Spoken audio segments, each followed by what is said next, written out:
کیا کریں. اب اس کی کوئی فوٹیج کیونکہ وائرل نہیں ہوئی تھی تو ہمارا جو کمپنسیشن ہے وہ نہیں ہوئی تھی. لیکن اس کے مقابلے میں ہمارے ایک آرٹسٹ ہیں جی, ان کا فون چھینا گیا تو انہوں نے بڑا شور مچایا تھا سوشل میڈیا پہ آ کے. تو خیر سوشل میڈیا کا یہ بھی فائدہ ہے, لیکن میں نے سمپلی آ کے بس بات کی تھی اور اس کے بعد جو ہے وہ اس کو کمپنسیٹ نہیں کیا گیا تھا. بہرحال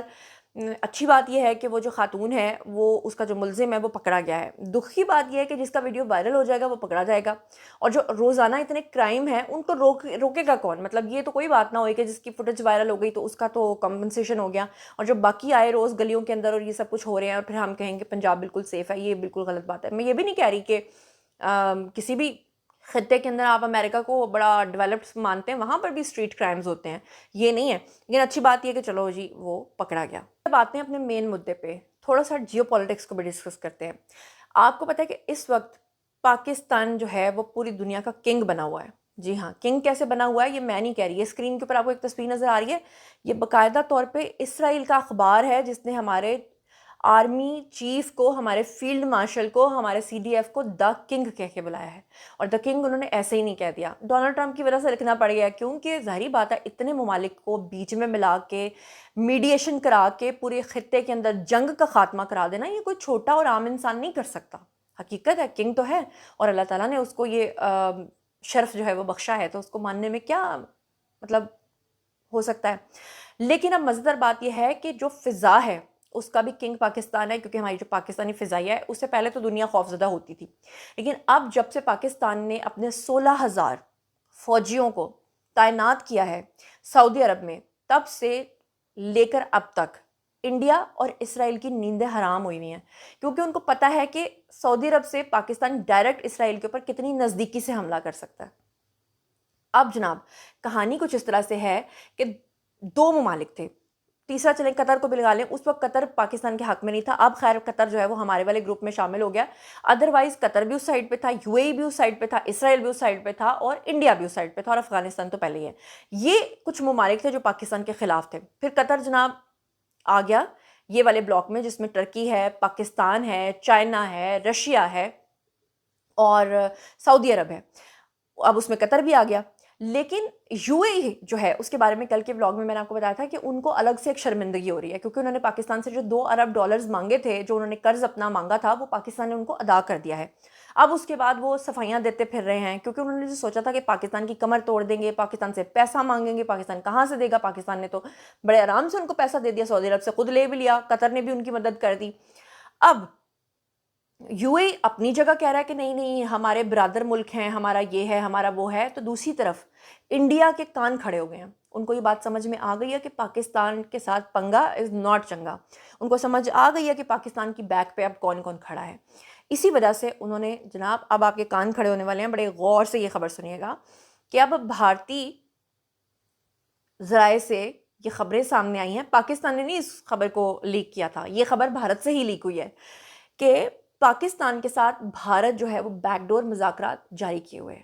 ان کے ساتھ باقاعدہ طور پہ سفارتکاری جو ہے وہ ان کی ہو رہی ہے, لیکن خفیہ طریقے سے, سب کے سامنے وہ اس کو شو نہیں کرا رہے. اور مزیدار بات یہ ہے کہ اب ان کے چینلز جو ہیں, انڈین چینلز, ان کے منہ پہ زناٹے دار تھپڑ یہ پڑ رہا ہے جب ان کو خود ہی اپنے منہ سے یہ ایکسپلین کرنا پڑ رہا ہے کہ بھارت کس طرح سے پاکستان کے ساتھ سفارتکاری کر رہا ہے. حالانکہ پاکستان نے ہمیشہ یہ کہا ہے کہ بھئی برے سے برے حالات میں بھی ہم بات چیت کا سلسلہ جاری رکھیں گے. پاکستان نے برے حالات میں افغانستان کے ساتھ بھی بات چیت کا سلسلہ جاری رکھا. ان کو سیدھی زبان سمجھ میں نہیں آئی, ان کے اوپر جا کے حملے کیے. اب دیکھیں کیسے خاموش ہو کے بیٹھے ہوئے ہیں. اب بھارتی میڈیا کا جناب پاکستان اور بھارت کے درمیان جو بیک چینل سفارتکاری کا دعویٰ ہے وہ یہ آیا ہے کہ بھارتی اخبار نے یہ لکھا ہے خبر میں کہ 2025 کی جنگ کے بعد سے لے کر اب تک دونوں ممالک کے درمیان ماہرین اور سیاستدانوں اور ثابت جتنے سفارتکار ہیں انہوں نے کم از کم 4 بیک ڈور ملاقاتیں کی ہیں. بھارتی اخبار نے یہ بھی دعویٰ کیا ہے کہ ٹریک 2 سفارتکاری کا چوتھا دور جو ہے وہ اس سال فیبروری میں دوحہ کے اندر ہو چکا ہے. اور بھارتی اخبار کے مطابق انہوں نے یہ بھی کہا ہے کہ ٹریک 2 جو ہے اس میں میٹنگ کے اندر 2025 کی جنگ کے 2 ماہ کے بعد ان کی پہلی میٹنگ ہوئی تھی. یعنی کہ جب پاکستان نے بھارت کو اچھی خاصی دھول چٹائی تھی تو ٹھیک 2 ماہ کے بعد ان کی پہلی میٹنگ ہوئی تھی. ان ملاقاتوں میں برطانوی تھنک ٹینک جو ہے انہوں نے بھی معاونت کی تھی, اور ابتدائی ملاقاتوں میں ماحول کافی کشیدہ بھی تھا دونوں ممالک کے درمیان. لیکن بعد میں جو دونوں ممالک ہیں ان کی ملاقاتوں کے دوران دونوں کے لہجے جو ہیں وہ نسبتاً نرم ہو گئے تھے, اور بھارتی اخبار نے یہ بھی انکشاف کیا ہے کہ 2025 میں 4 روز شدید جھڑپوں کے بعد پاکستان اور بھارت کے درمیان باضابطہ روابط جو ہیں وہ تقریباً ختم ہو چکے تھے۔ تو بہرحال ہے نا آپ کے لیے میں نے ایک بریکنگ نیوز دی۔ بھارتی اخبار کا جیسے میں نے ذکر کیا کہ انہوں نے ہمارے فیلڈ مارشل کو کنگ کہہ دیا ہے دنیا کا، تو وہیں پر جو یہ اسکرین کے اوپر آپ کو نظر آ رہا ہے یہ یروشلم پوسٹ ہے جی، انہوں نے باقاعدہ طور پہ عمران خان کو دوبارہ سے رہا کرنے کا مدعا جو ہے وہ پھر سے اٹھا دیا ہے۔ اب ایک سوال میں آپ لوگوں سے کرتی ہوں، وہ تمام لوگوں سے کرنے لگی ہوں جو کہ پی ٹی آئی کے سپورٹرز ہیں۔ کیا آپ کو لگتا ہے کہ کبھی کسی مسلمان کے لیے یا کسی مسلمان لیڈر کے لیے اور کسی ایسے لیڈر کے لیے جو ہمیشہ یہ کہتا ہو کہ میں ریاست مدینہ بنانا چاہتا ہوں according to P T I اور اہل یوتھ کے، کہ ان کے لیے، یا اگر کوئی کہتا ہو کہ میں ریاست طیبہ بنانا چاہتا ہوں تو اس کے لیے یروشلم جو ہے وہاں سے کوئی پوسٹ جاری ہوگی اور کہا جائے گا کہ اس شخص کو چھوڑ دو، اس کی دنیا کو بڑی ضرورت ہے؟ کبھی ایسا ہوا ہے؟ کبھی آج تک کی تاریخ میں کبھی انہوں نے کسی مسلمان لیڈر کے لیے آواز اٹھائی ہے انٹل کہ وہ اس کو صرف ماننا ہی چاہتے ہوں؟ لیکن یروشلم پوسٹ جو ہے وہ لکھتا ہے کہ Pakistan now faces a defining test continuing to hold Imran Khan under contested circumstances, risk deepening political divisions and damaging the country democratic fabric. وہ کہہ رہے ہیں کہ بس سیدھی سی بات ہے کہ عمران خان کو چھوڑ دو، آپ ڈیموکریٹک جو ڈیمیج ہے وہ کر رہے ہیں اور اس کو چھوڑو۔ آپ کو کیا لگتا ہے کہ اسرائیل کو آخر میں خود اپنا کوئی اوپینین نہیں دینا چاہتی، میں صرف آپ سے سوال پوچھنا چاہتی ہوں کہ آپ کو کیا لگتا ہے کہ یروشلم کیوں عمران خان کے لیے یہ سب کچھ کر رہا ہے؟ میں اپنا صرف آپ کے ساتھ چھوٹا سا ایک ایکسپیرینس شیئر کرتی ہوں کہ میں نے ایک ایسا بندہ جو بڑا کٹر یوتھیا تھا، اس کو میں نے فون کیا جب یہ خبر آئی تھی، تو اس کو میں نے یہ خبر سینڈ کی اور میں نے اسے کہا کہ بتائیں اب آپ کا کیا نیریٹو ہے کہ جب یروشلم جو ہے وہ لکھ رہا ہے کہ عمران خان کو چھوڑ دو، آخر عمران خان ان کا اثاثہ ہے تو وہ کہہ رہے ہیں نا اب بھی آپ کی آنکھیں کھلی ہیں یا نہیں کھلی؟ تو اس شخص نے مجھے کہا کہ یہ تو بڑی اچھی بات ہے کہ خان صاحب کے لیے جو ہے وہ یروشلم بھی لکھ رہا ہے کہ ان کو چھوڑ دینا چاہیے۔ میں نے کہا کہ آج تک کبھی کسی مسلمان لیڈر کے لیے انہوں نے کبھی آواز نہیں اٹھائی، تو کہتے ہیں یہ تو بڑی اچھی بات ہے کہ وہ ہمارے لیڈر کے لیے جو کہ ریاست مدینہ بنانا چاہتا ہے ان کے لیے آواز اٹھا رہے ہیں۔ پھر اینڈ پہ اس اہل یوتھ نے مجھے یہ کہا، یوتھیا صاحب نے، انکل تھے تو میں بڑے ہیں بزرگ ہیں، تو انہوں نے مجھے کہا کہ میری بات سنو، دیکھو تم چاہے کچھ بھی کہہ لو، میں نے پھر بھی عمران خان کو ہی سپورٹ کرنا ہے۔ جب ایک بندہ کہہ رہا ہے کہ بھئی یروشلم سے پوسٹ بھی آ گئی ہے نا، جو کچھ مرضی ہے میں نے سپورٹ کرنا ہے، تو مطلب ہے کہ ڈیمیج پوری طرح سے ہو چکا ہے۔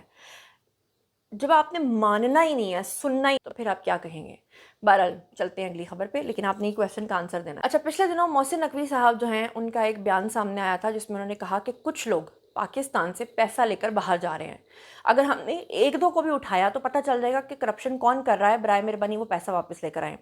اصل میں محسن نقوی نے نا اشاروں میں دو خبروں کو گڈمڈ کر دیا، مکس کر دیا تھا۔ اصل میں وہ اشارہ دے کس کر رہے تھے، یعنی وہ آپ کو سجی دکھا کے کھبی مار رہے تھے، لیکن جن تک انہوں نے میسج پہنچانا تھا وہ میسج پہنچ چکا تھا۔ بیسکلی جو محسن نقوی ہیں وہ بظاہر تو یہ بات کر رہے تھے جو ایک عام بندے کو سمجھ آتی ہے، وہ یہ تھی کہ جناب پیسہ جو ہے وہ پاکستان سے باہر جا رہا ہے، اور شاید وہ اشارہ تھا بزنس کمیونٹی کی طرف کہ بزنس مینز جو ہیں وہ پیسہ لے کر جا رہے ہیں۔ بعد میں انہوں نے ایک پریس کانفرنس بھی کی بزنس مینز نے، اور انہوں نے کہا کہ ظاہری بات ہے دنیا میں جہاں پر ہمیں زیادہ پیسہ سمجھ میں آئے گا کہ ہمیں انویسٹ کرنا چاہیے ہم وہیں پہ کریں گے، زبردستی کوئی ہمارا پیسہ پاکستان میں نہیں لا سکتا۔ لیکن اصل میں محسن نقوی کا اشارہ پاکستان کی ایک خاص جماعت کی طرف تھا، اس خاص جماعت کا تعلق سندھ سے ہے، آپ لوگوں کو اچھے طریقے سے پتہ ہے۔ اب اس حوالے سے جو ہے نا انہوں نے اشارہ پہنچا دیا تھا کہ جب ہم نے آپ کا ایک دو بندہ اٹھایا تو صاف پتہ چل جائے گا کہ آپ نے کب کب کہاں کون سا پیسہ جو ہے اس کی کرپشن کی ہے۔ لیکن میں حیران اس بات پہ ہوں کہ سندھ کے اندر وہ جو ایک خاص سیاسی جماعت ہے، کیوں اب تک ہمارے ادارے خاموش ہیں؟ خاص طور پر میں فیلڈ مارشل سے یہ سوال کرتی ہوں کہ کہاں آپ پوری دنیا کے مسئلے سالو کر رہے ہیں، اور کراچی کی حالت آپ دیکھیں کہ وہ بیچارہ کراچی بن گیا ہے، وہاں کے لوگوں کا لیونگ سٹینڈرڈ دیکھیں، وہاں پہ ارب پتی انسان کو بھی آپ یقین کریں اس کی ہتھیلی پہ 10 روپے رکھ کے چلے جاتے ہیں کہ شاید یہ مانگنے والا ہے۔ یہ میرے ساتھ ہوا ہے، میں بائی گاڈ آئی سویئر کہ میں نے وہاں پہ ایک بندے کو مانگنے والا سمجھ کے جب پیسے دیے، وہ بیچارہ، ایک تو بیچارہ ویسے ہی انسان وہاں پہ جا کے جھلس جاتا ہے، کالا سیاہ ہوا با، جب وہ گاڑی میں جا کے بیٹھا تو میں اپنے سر پکڑ کے بیٹھ گئی کہ میں تو اس کو پیسے دینے والی تھی، مطلب پیسے لے کے اس کے پاس کھڑی تھی۔ لٹرلی یہ میرے ساتھ واقعہ پیش آیا ہے۔ میں کسی کی پرسنالٹی پہ بات نہیں کر رہی، یا خدا نخواستہ کوئی کہے کہ شاید میں کراچی والوں کا مذاق اڑا رہی ہوں، میں مذاق نہیں اڑا رہی، میں یہ سچ کہہ رہی ہوں کہ ان بیچاروں کو یہ پتہ ہی نہیں ہے کہ اچھی زندگی کیا ہوتی ہے، صاف پانی کیا ہوتا ہے، اسموتھ سڑکیں کیا ہوتی ہیں، اور آپ کے اختیارات کا صحیح استعمال کیا ہوتا ہے۔ آج کراچی کی حالت جو ہے نا دبئی سے کئی گنا بہتر ہونی چاہیے تھی۔ تو یہ جناب سمیع ابراہیم،